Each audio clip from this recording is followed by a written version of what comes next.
تراوی اور نمازوں میں کمی ہوگی نہ روزوں میں، کرو مل کر یہ نیت، ماہ رمضان آ گیا ہے۔ الحمدللہ رب العالمین والصلاة والسلام علی سید المرسلین، اما بعد فاعوذ باللہ من الشیطان الرجیم، بسم اللہ الرحمن الرحیم۔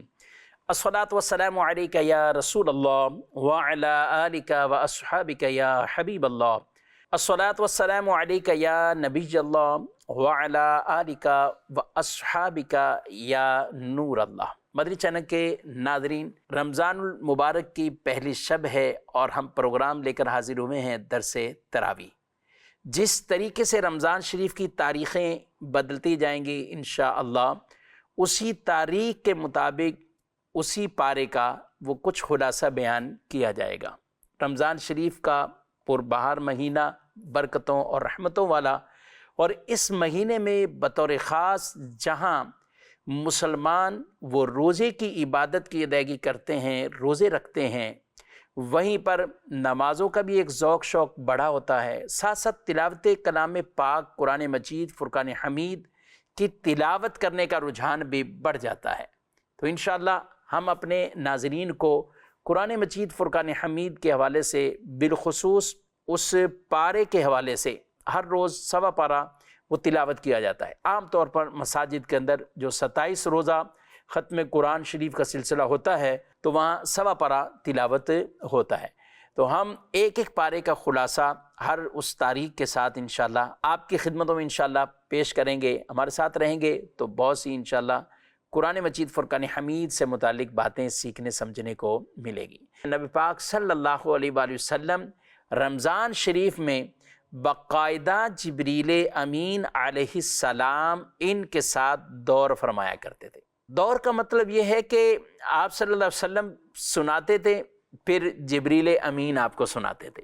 سبحان اللہ، رمضان شریف ہو، پھر قرآن کا دور ہو، آج بھی اسی دور کو یاد رکھتے ہوئے الحمدللہ حفاظ کرام جنہوں نے تراویح سنانی ہوتی ہے، وہ باقاعدہ ایک دوسرے کو سنا کر اپنی منزلیں مضبوط کرتے ہیں اور تراویح کی نماز کے اندر قرآن مجید فرقان حمید کی تلاوت کرتے ہیں۔ قرآن اور رمضان کا تعلق بھی بڑا پیارا اور گہرا تعلق ہے۔ اللہ پاک نے فرمایا شہر رمضان الذی انزل فیہ القرآن، یہ رمضان کا وہ مہینہ کہ جس میں اللہ نے قرآن نازل کیا ہے۔ یعنی قرآن اور رمضان یہ دونوں کا ایک گہرا تعلق ہے۔ رمضان کا تعارف بیان ہوا تو کہا اس میں قرآن نازل ہے۔ رمضان وہ کہ جس میں قرآن نازل کیا۔ اچھا، پھر رمضان ہی وہ ایک مہینہ ہے کہ قرآن مجید فرقان حمید میں جس کا باقاعدہ نام لیا گیا ہے، رمضان، یہ قرآن میں باقاعدہ، اور کسی مہینے کا نام نہیں ہے، نام صرف رمضان شریف کا ہے۔ اور رمضان کے تعارف کی بات ہو تو اللہ پاک نے قرآن میں یہ بھی فرمایا ہے اِنَّا أَنزَلْنَاهُ فِي لَيْلَةِ الْقَدْرِ وَمَا أَدْرَاكَ مَا لَيْلَةُ الْقَدْرِ لَيْلَةُ الْقَدْرِ خَيْرٌ مِّنْ أَلْفِ شَهْرٍ۔ یہاں بات کریں کہ قرآن کب نازل کیا تو وہ رمضان شریف میں وہ جو ایک خاص رات لیلۃ القدر ہے، اللہ نے قرآن اس میں نازل فرمایا۔ اور وہ لیلۃ القدر کیا ہے؟ وہ 1000 مہینوں سے بہتر ہے، فضیلت والی ہے، شان والی ہے۔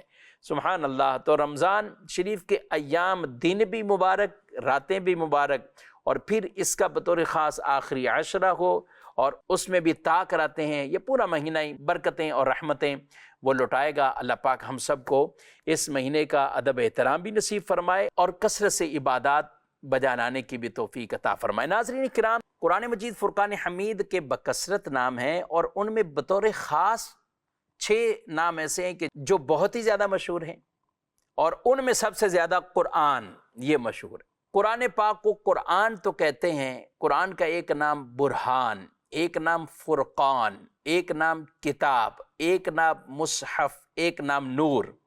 یہ قرآن مجید فرقان حمید کے 6 اسماء مبارکہ جو مشہور ہیں۔ ویسے قرآن کے کئی نام اور بھی ہیں، اور یہ ناموں کی کثرت یہ ایک خاص شرف پر دلالت کرتا ہے۔ یعنی کثرت سے نام. ہم دیکھتے ہیں اللہ پاک کے نام بکثرت ہیں، ہم دیکھتے ہیں نبی پاک صلی اللہ علیہ وسلم کے نام بکثرت ہیں، اور پھر ان میں بطور خاص وہ مشہور ہوتے ہیں کہ جن کو شہرت ہے. آپ قرآن مجید فرقان حمید کو کھولیے تو عموماً ہمارے ہاں شروع کے ابتدا میں جو جلد ہے، گتا ہے، اس پر اسماء الہی اللہ پاک کے نام مبارک وہ 99 لکھے ہوتے ہیں. آخر میں جائیں تو رسول اللہ صلی اللہ علیہ وسلم کے نام مبارک 99 وہ لکھے ہوتے ہیں.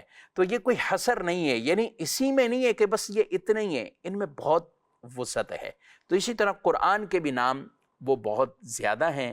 یہاں پر جو بطور خاص ذکر کیے وہ شہرت یافتہ ناموں کو بیان کیا ہے. قرآن مجید فرقان حمید کی 114 صورتیں ہیں. قرآن کی 114 صورتیں ہیں. ان میں سے 86 یعنی 86 صورتیں یہ مکی صورتیں کہلاتی ہیں، اور ان میں سے 28 صورتیں یہ مدنی صورتیں کہلاتی ہیں. 28 مدنی ہیں اور 86 یہ مکی صورتیں ہیں. مکی صورتیں وہ ہوتی ہیں کہ جو کچھ ہجرت سے قبل نازل ہوا اسے مکی صورتوں سے تعبیر کیا جاتا ہے، اور جو ہجرت کے بعد نازل ہوا اسے مدنی صورتوں کے ساتھ تعبیر کیا جاتا ہے. اب مکی صورتوں کے اندر تعداد زیادہ ہے، اور وہ عرصہ بھی ایک طویل، یعنی 13 سال رسول اللہ صلی اللہ علیہ وسلم کی یہ مکی زندگی ہے. اعلان نبوت کے بعد 13 سال بنتے. ویسے آپ صلی اللہ علیہ وسلم 53 سال 53 ایئرز آپ علیہ السلام نے یہ مکہ مکرمہ میں گزارے، یعنی آپ کی ولادت بھی وہیں ہوئی. 40 سال عمر مبارکہ ہوئی تو آپ نے اعلان نبوت فرمایا، اور اس کے بعد 13 سال پھر آپ کی مکی زندگی ہے، اور بعد کے 10 سال ہجرت کے بعد کی یہ مدنی زندگی ہے. تو 86 صورتیں وہاں یعنی ہجرت سے قبل نازل ہوئیں، اور 28 صورتیں یہ مدنی صورتیں ہیں. تو یہ باتیں ناظرین اکرام ضمناً میں نے عرض کی قرآن کے ایک تعارف کے حوالے سے، اور ہمیں یہ لگاؤ ہونا چاہیے، قرآن کی تلاوت بھی کریں، بالکل تلاوت کرنی چاہیے. رسول اللہ صلی اللہ علیہ وآلہ وسلم کی حدیث پاک ہے، ارشاد فرمایا کہ اللہ فرماتا ہے، یعنی حدیث قدسی ہے، کہ جس کو قرآن نے میرے ذکر اور مجھ سے مانگنے سے مشغول رکھا، یعنی وہ قرآن میں مشغول رہا، یعنی دعا نہ مانگ سکا، قرآن میں مشغول رہا. اللہ اکبر. اللہ فرماتا ہے میں اسے مانگنے والوں سے بہتر عطا فرماؤں گا. بظاہر دعا نہیں مانگی لیکن قرآن پڑھ رہا ہے، قرآن میں مشغول گئے. اللہ عام لوگوں کو جو دعا مانگنے والے ان سے بہتر اس بندے کو عطا فرمائے گا. دعا بھی عبادت ہے، ذکر کرنا یہ بھی عبادت ہے، مگر قرآن میں اپنی مشغولیت اللہ بن مانگے دعائیں قبول فرماتا ہے. اور اس لیے فرمایا کلام اللہ کی فضیلت دوسرے کلاموں پر وہ ایسے ہی ہے. اللہ فرماتا ہے جیسے اللہ کی فضیلت مخلوق پر ہے. رب تبارک و تعالی خالق و مالک، یعنی یوں فضیلت کے اعتبار سے دیکھیں وہ رب ہے، مالک ہے، خالق ہے، وہ پیدا فرمانے والا ہے، وہ کسی کا محتاج نہیں. پوری کائنات سب لوگ اسی کے محتاج ہیں. تو رب تعالیٰ کی فضیلت جیسے مخلوق پر ہے، فرمایا کلام اللہ کی فضیلت ایسے دوسرے کلاموں پر ہے. تو بڑھتے ہیں ناظرین اکرام اپنے آج کے پارے کے اس خلاصے کی طرف. یہ ہمارا پروگرام ایک بڑا لمیٹڈ پروگرام ہے، اس میں 25 منٹ تک تقریباً ہماری گفتگو رہے گی، اور 25 منٹ میں پورے پارے کا خلاصہ بیان ہونا وہ تو قدر مشکل ہے، لیکن اس کے اہم ترین مضامین پر انشاءاللہ ہماری گفتگو رہے گی. سورہ فاتحہ قرآن مجید فرقان حمید کی پہلی سورہ مبارکہ سورہ فاتحہ ہے. یہ سورہ فاتحہ یہ مکی صورت ہے. اکثر کے نزدیک یہی ہے کہ یہ مکہ مکرمہ میں نازل ہوئی.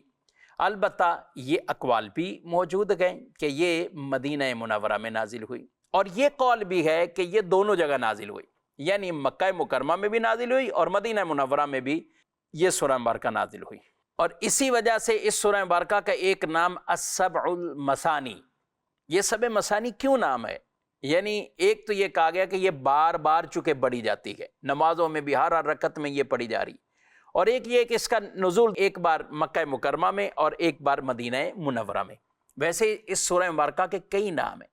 اس سورہ مبارکہ کا فاتحۃ الکتاب یہ بھی نام ہے، یعنی چونکہ قرآن مجید کے شروع میں سب سے ابتدا میں ہے تو اس لیے اس کا نام فاتحۃ الکتاب بھی ہے۔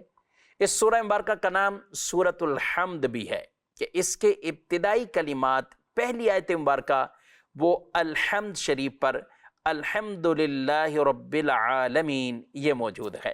اسی سورہ مبارکہ کے اندر چونکہ دعا ہے، یعنی ہم اللہ پاک کی بارگاہ میں مانگتے ہیں اہدنا الصراط المستقیم، تو یہ ایک دعا ہے، سیدھی راہ پر چلنے کی، استقامت کی، ہم اللہ کی بارگاہ میں دعا مانگتے ہیں، تو یہ نام اس کا سورۃ الدعاء بھی ہے۔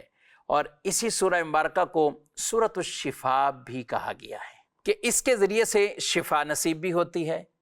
یہی سورہ مبارکہ جسے ام القرآن، ام الکتاب بھی کہا گیا، کیونکہ قرآن پاک کی اصل، جی ہاں، یہ بیان کیا گیا کہ اگر قرآن کے پوری مجموعی اعتبار سے جو اس کا کہیں نا خلاصہ کیا ہے، قرآن کیا پیغام دیتا ہے، تو ان معنوں کے اعتبار جائیں تو سورہ فاتحہ کے اندر پورے وہ مضامین موجود ہیں، اور اس لیے اس کو ام القرآن، قرآن کی اصل یہ فرمایا گیا۔ سبحان اللہ۔ حضرت عبداللہ بن عباس رضی اللہ تعالی عنہما آپ فرماتے ہیں کہ ایک فرشتے نے آ کر حضور علیہ الصلوۃ والسلام کو خبر دی کہ آپ کو اللہ پاک نے جو 2 نور عطا کیے ہیں اس کی مثل وہ کسی اور کو نہیں عطا ہوئے، یعنی کسی اور نبی کو نہیں عطا ہوئے۔ وہ 2 نور کون سے؟ فرمایا ایک وہ سورہ فاتحہ اور سورہ بقرہ کی آخری آیتیں ہیں، یہ ایسے نور ہیں جو اللہ نے آپ کو ہی عطا کیے ہیں۔ سبحان اللہ۔ ناظرین کرام، سورہ فاتحہ یہ وہ مبارک صورت ہے کہ حدیث قدسی میں فرمایا گیا ہے کہ اسے میں نے اپنے اور اپنے بندے کے درمیان تقسیم کیا ہے، یعنی اللہ فرماتا ہے آدھی صورت میرے لیے، آدھی صورت میرے بندے کے لیے۔ وہ کون سی آدھی صورت کہ جس میں آدمی الحمدللہ رب العالمین الرحمن الرحیم مالک یوم الدین ایاک نعبد و ایاک نستعین، یہ وہ آیات ہیں کہ جو اللہ کے لیے، اللہ کی شان کے لیے اللہ کی حمد بیان کرتے ہیں، رب کو رحمان رحیم پکارتے ہیں۔ سبحان اللہ۔ مالک یوم الدین، روز جزا کا مالک، ایاک نعبد و ایاک نستعین، اے اللہ ہم تیری عبادت کرتے ہیں، تجھ سے استعانت چاہتے ہیں۔ یہ اللہ رب العالمین کی شان اور حمد اور رب کی قدرت کو، رب کی رحمت کو وہ ان آیات مبارکہ کے اندر وہ پکارا جاتا ہے، اور اس عبادت کا ایک اقرار ہم کرتے گئے اللہ کی بارگاہ میں کہ یا اللہ ہم تیری عبادت کرتے، تیری عبادت کرتے اور تجھ سے مدد چاہتے ہیں۔ حقیقی طور پر مالک، مختار، دینے والا، عطا فرمانے والا وہ اللہ کی ذات ہے۔ اللہ نہ چاہے تو ایک ذرہ بھی ادھر سے ادھر نہیں ہو سکتا، رب نہ چاہے تو ایک درخت کا پتا حرکت نہیں کر سکتا، رب نہ چاہے تو ایک ریت کا ذرہ بھی ادھر سے ادھر نہیں اڑ سکتا۔ سبحان اللہ۔ یعنی قادر مطلق وہ اللہ کی ذات ہے، جس کو بھی کوئی منصب، جس کو بھی کوئی طاقت، جس کو بھی کوئی شرف ملا ہے تو وہ رب کی عطا سے ملا ہے۔ تو اس لیے اللہ کی ذات وہ حقیقی طور پر مالک ہے، مختار ہے، رب کسی کا محتاج نہیں، رب کسی کا محتاج نہیں۔ سارے نبی، سارے ولی، سارے صحابہ، سارے فرشتے اللہ کی بارگاہ کے محتاج، رب کسی کا محتاج نہیں، رب کسی کا محتاج نہیں۔ رب تبارک و تعالیٰ جو چاہے کرے، اس سے کوئی سوال نہیں کر سکتا، کوئی نہیں پوچھ سکتا۔ ہاں لوگوں سے سوال ہوں گے، لوگوں سے پوچھا جائے گا، مگر رب تبارک و تعالیٰ سے کوئی سوال نہیں ہو سکتا، کوئی پوچھ نہیں سکتا۔ وہ ایسا قادر مطلق ہے، جس کو بھی کوئی طاقت اور اختیار ملا ہے وہ اللہ کی عطا سے ملا ہے۔ یہ باتیں اس لیے ضروری کر رہا ہوں کہ بعض اوقات یہی آیت مبارکہ اہدنا الصراط المستقیم، یہ حصہ کوئی لے کر کبھی معاذ اللہ کوئی انبیاء کرام علیہ السلام کے بارے میں بات کر لیتا ہے اور ان کے بارے میں ایسی باتیں کرتا ہے کہ جو توہین امیز ہوتی ہیں، یا ان کی شایان شان نہیں ہوتی، یا ان کے عدم اختیار پر اس چیز کو دلیل بنا لیتے ہیں۔ آپ ذرا غور کیجئے کہ جب یہ آیت مبارکہ یہ صحابہ نے بھی پڑھی اور سیکھی سمجھی، کس سے سیکھی سمجھی؟ رسول اللہ صلی اللہ علیہ وسلم سے سیکھی اور سمجھی ہے، یہ صحابہ نے سمجھی ہے۔ لیکن اس کے باوجود صحابہ کا انداز کیا ہوتا تھا؟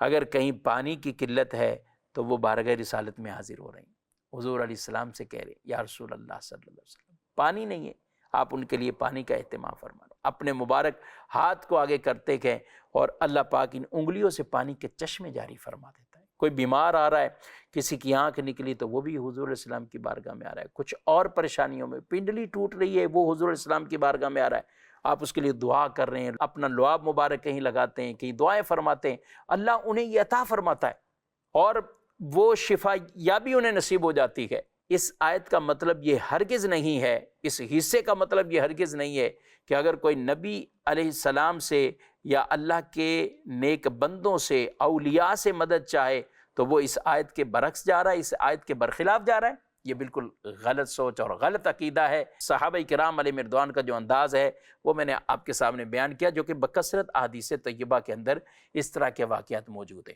اچھا، حضرت عیسیٰ علیہ السلام آپ خود فرماتے ہیں کہ میں وہ ہوں کہ جو ابرئ الاکمہ والابرص واحیی الموتى باذن اللہ، کہ وہ مادرزاد اندھے کو بینائی عطا کرتے ہیں، اس کی آنکھیں روشن ہو جاتی ہیں، اور وہ مردوں کو زندہ کرنے والے ہیں۔ خود آپ یہ کرتے، مردوں کو زندہ، جو برس کے مرض میں مبتلا ہیں، ہاتھ پھیرتے تھے، دعا مانگتے تھے، اللہ ان کے بالکل جلدوں کو شفا یاب کر دیتا، صحیح سلامت کر دیتا۔ تو یہ کیا ہے؟ اللہ کی عطا سے۔ انہوں نے فرمایا بِإِذْنِ اللہ، اللہ کے اذن سے۔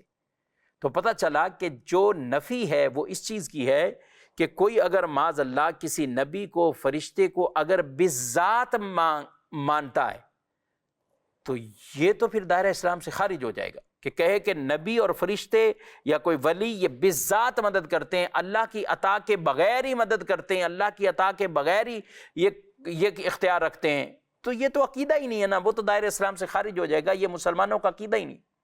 ایمان والوں کا عقیدہ یہ ہے کہ نبی، ملائکہ، فرشتے اور ولی، ان کو جو کچھ ملا ہے وہ اللہ کی عطا سے ملا ہے، وہ اللہ کی عطا سے ملا ہے، اور یہ رب تعالیٰ کی بارگاہ کے محتاج ہیں، رب تعالیٰ کسی کا محتاج نہیں ہے۔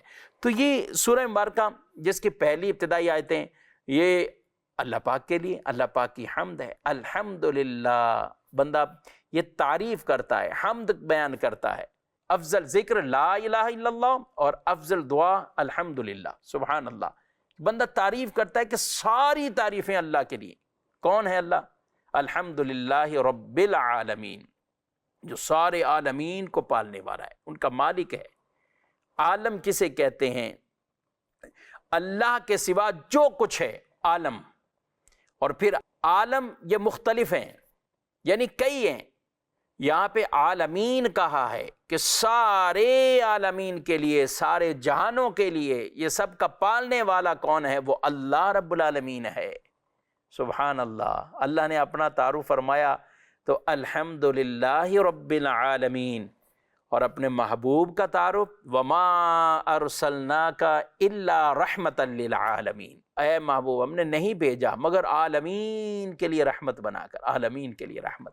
تو یہ سورہ مبارکہ آدھی صورت اللہ کے لیے، اور آدھی صورت فرمایا یہ میرے بندے کے لیے۔ حدیث قدسی ہے نا کہ آدھی میرے لیے، آدھی میرے بندوں کے لیے۔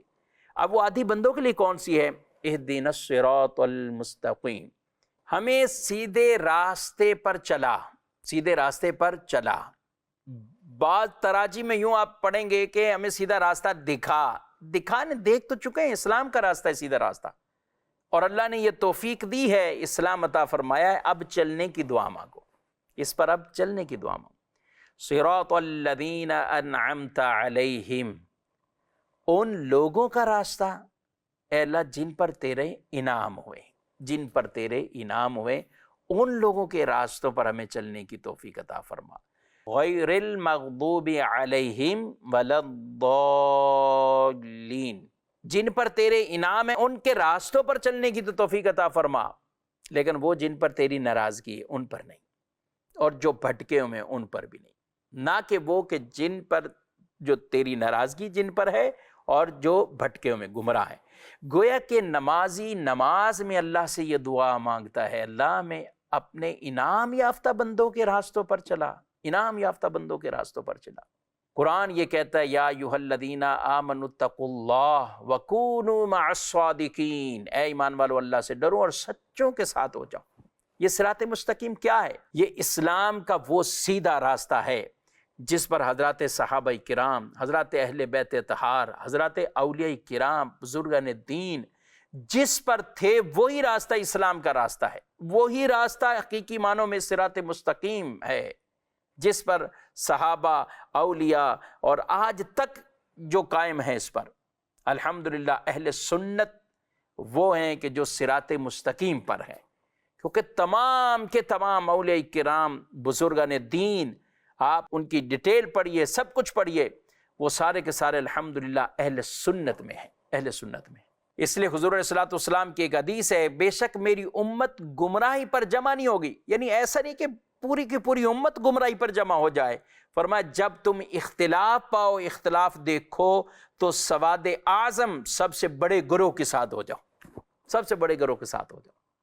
تو آج دنیا میں آپ سرچ کر لیجئے، آپ تحقیق کر لیجئے، بکثرت جو ہیں یعنی سواد اعظم جو ہیں وہ اہل سنت ہے، سواد اعظم وہ اہل سنت ہے۔ اللہ رب العالمین ہمیں بھی اسی صراط مستقیم اہل سنت میں ہمیں استقامت عطا فرمائے، اور یہ مانگنی چاہیے، دعا بھی مانگنی چاہیے۔ ہمارے نبی صلی اللہ علیہ وآلہ وسلم دعا مانگا کرتے تھے، یا مقلب القلوب ثبت قلبی علی دینک، اے دلوں کو پھیرنے والے میرے دل کو اپنے دین پر ثابت قدم عطا فرما۔ یہ ہماری تعلیم کے لیے رسول اللہ صلی اللہ علیہ وسلم یہ دعا مانگا کرتے تھے، تو ہمیں بھی یہ دعا مانگنی چاہیے۔ ناظرین کرام، یہ سورہ فاتحہ جس کا میں نے کچھ خلاصہ عرض کیا، کیونکہ پہلے پارے کے اندر سورہ فاتحہ کے بعد قرآن کی سب سے وہ بڑی سورہ مبارکہ سورۃ البقرہ بھی ہے۔ بقرہ عربی زبان میں یہ کہتے ہیں گائے کو، اور اس سورہ مبارکہ کے اندر چونکہ ایک تفصیلی واقعہ گائے کا موجود ہے، اس لیے اس سورہ مبارکہ کا نام سورۃ البقرہ ہوا۔ قرآن مجید کی جو سورتوں کے نام ہیں وہ انہی کے ساتھ کچھ نہ کچھ ان کی مناسبت، موافقت، یعنی کسی خاص وجہ سے اس میں ان چیزوں کا ذکر ہوتا ہے، اس لیے وہ نام مبارکہ وہ مقرر ہوئے۔ تو یہاں سورہ بقرہ کا جو نام ہے وہ اسی بقرہ کی نسبت سے یہ مقرر ہوا۔ نبی پاک علیہ السلام نے فرمایا اپنے گھروں کو قبرستان نہ بنا لو، اپنے گھروں کو قبرستان نہ بناؤ، یعنی گھروں میں بھی عبادت کرو۔ گھر میں آدمی نفلی نماز پڑھتا ہے، گھر میں اور عبادات کرتا ہے، فرمایا گھروں کو قبرستان نہ بناؤ۔ آگے ارشاد فرمایا اور شیطان اس گھر سے بھاگتا ہے جس میں سورہ بقرہ کی تلاوت کی جاتی ہے، جس میں سورہ بقرہ کی تلاوت کی جاتی ہے۔ اس سورہ بقرہ کے اندر بطور خاص اگر ہم بات کریں تو شروع کے اندر متقین اور ان کے اوصاف بیان کیے، منافقین کا ذکر ہے، کفار کا ذکر ہے، اور جن کے دلوں پر اللہ کی طرف سے مہریں لگ چکی ہیں، یعنی جو ایمان نہیں لائیں گے، ختم اللہ علی قلوبہم، ان کا ذکر، اور پھر منافقین کے مختلف انداز احوال کہ مومنوں کے پاس آئیں تو ان کے انداز کچھ اور، ایمان والوں کے سامنے آتے ہیں تو انداز کچھ اور ہوتے ہیں، اور جب اپنے ان لوگوں کے ساتھ منافقین یا کفار سے ملتے ہیں انداز بالکل برعکس ہوتے ہیں، پھر وہ انداز بالکل برعکس۔ تو ان کے احوال بھی اللہ نے بیان فرما دیے اور ان کی صفات کو بھی بیان کیا اور ان کی مذمت بھی فرمائی۔ اسی سورہ مبارکہ کے اندر اسی پارے میں اللہ پاک نے قرآن مجید کی حقانیت کو واضح کرتے ہوئے، وہ قرآن جس کی کوئی مثل نہیں ہے، اور وہ ایک چیلنج کفار سے کہا کہ تم کہتے ہو کہ یہ ہم بھی بنا سکتے ہیں، تو پھر لے آؤ اس کی مثل، ایک صورت ہی بنا کر لاؤ، قل فاتوا بسورہ، ایک لاؤ اس کی صورت۔ یہ قرآن نے کئی جگہوں پر یہ چیلنج کیا ہے، یعنی ایک مقام پر پورے قرآن کے حوالے سے، پھر ایک جگہ پر 10 صورتوں کے حوالے سے، پھر اس میں ایک صورت، اور پھر ایک جگہ ایک آیت کے حوالے سے یہ چیلنج فرمایا کہ ایک آیت ہی اس کی مثل لاؤ، تو اس کی مثل کچھ بھی نہ وہ لا سکے، وہ عاجز رہے۔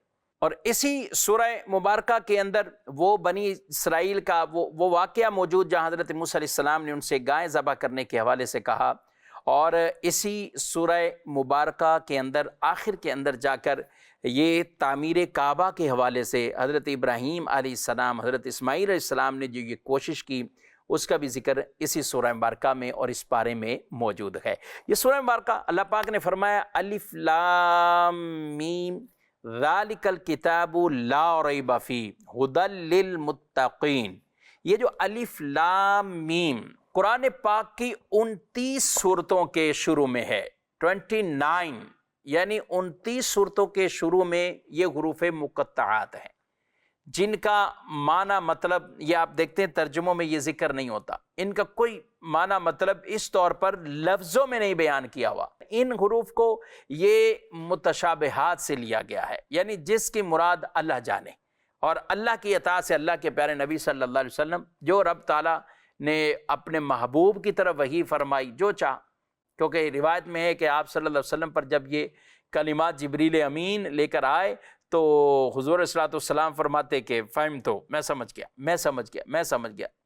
تو یہ وہ ہے کہ جس کو جبریل بھی ان کے معانی کو نہ سمجھے، اللہ نے اپنے محبوب صلی اللہ علیہ وسلم کو وہ علم عطا فرمائے۔ تو ذالک الکتاب لا ریب فیہ، وہ بلند رتبہ کتاب جس میں کسی شک کی گنجائش نہیں، ہدی للمتقین، اور اس میں ڈرنے والوں کے لیے ہدایت ہے۔ اس میں متقین کے لیے، متقی تقوی کے لیے ارشاد فرمایا ہے کہ اپنے آپ کو، نفس کو ہر اس کام سے بچانا جس کے کرنے یا نہ کرنے سے آدمی عذاب کا حقدار بن رہا ہو، یعنی کہیں کرنے کا حکم دیا ہے تو نہ کرے تو عذاب، اور کہیں نہ کرنے کا حکم دیا ہے کرے تو عذاب۔ اب اس میں جیسے کفر ہے، شرک ہے، ان سے بچنا ہے، گناہ کبیرہ ہے، بے حیائی کے کام ہے، ان تمام سب چیزوں سے اپنے آپ کو بچانا اور ان کاموں میں مبتلا ہونا یہ حرام ہے۔ اور اسی طرح وہ کام جو واجبات فرائض سے کہ جن کو ادا کرنا ہے، وہ نمازیں ہوں، کوئی اور واجبات ہوں جن کے ادائیگی ذمہ لازم ہے۔ اس لیے بعض بزرگ تو یہ اس کو ایک خلاصہ بیان کرتے ہیں، تقویٰ یہ ہے کہ تیرا رب تجھے وہاں نہ دیکھے جہاں سے اس نے منع کیا ہے، جہاں سے اس نے منع کیا تیرا رب تجھے وہاں نہ دیکھے۔ اللہ ہمیں یہ تقویٰ عطا فرمائے۔ ناظرین کرام، روزوں کا مقصد بھی تقویٰ ہے۔ قرآن میں لعلکم تتقون یہ بیان کیا ہے۔ ہمیں کما حق ہو یہ روزوں کی عبادات بھی بجا لانی ہے، قرآن بھی پڑھتے رہیں اور قرآن کے معانی پر بھی غور کرتے رہیں، سمجھتے بھی رہیں۔ سمجھنے سمجھانے کا یہ ایک انداز، یہ درس تراویح کی صورت میں انشاءاللہ چند باتیں ہر روز ہم یہاں پر اسی ٹائم کے اندر وہ عرض کریں گے۔ اللہ پاک نور قرآن سے میرے اور آپ کے سینوں کو روشن منور فرمائے۔ ہمارے پروگرام کا وقت اپنے اختتام کو پہنچائے، آپ سے اجازت چاہتے ہیں۔ فی امان اللہ۔ تراویح اور نمازوں میں کمی ہوگی نہ روزوں میں، کرو مل کر یہ نیت، ماہ رمضان آ گیا